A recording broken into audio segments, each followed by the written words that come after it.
Hey, what's up guys, Faisal here and welcome back to another video on our channel Billion Dollar iTech.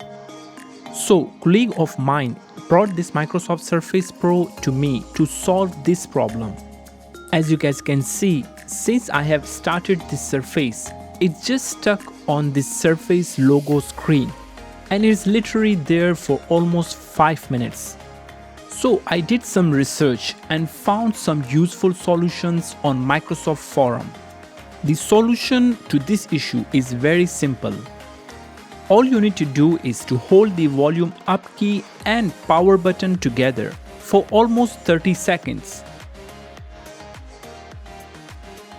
until you see the following screen.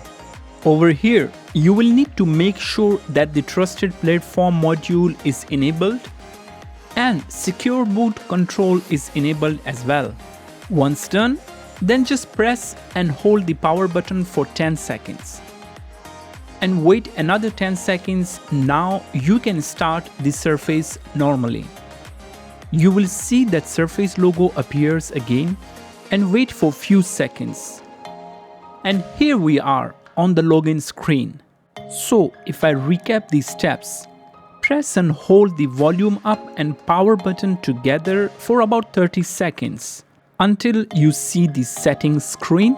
Then let go. After that, press and hold the power button for 30 seconds for the Surface to fully shut down.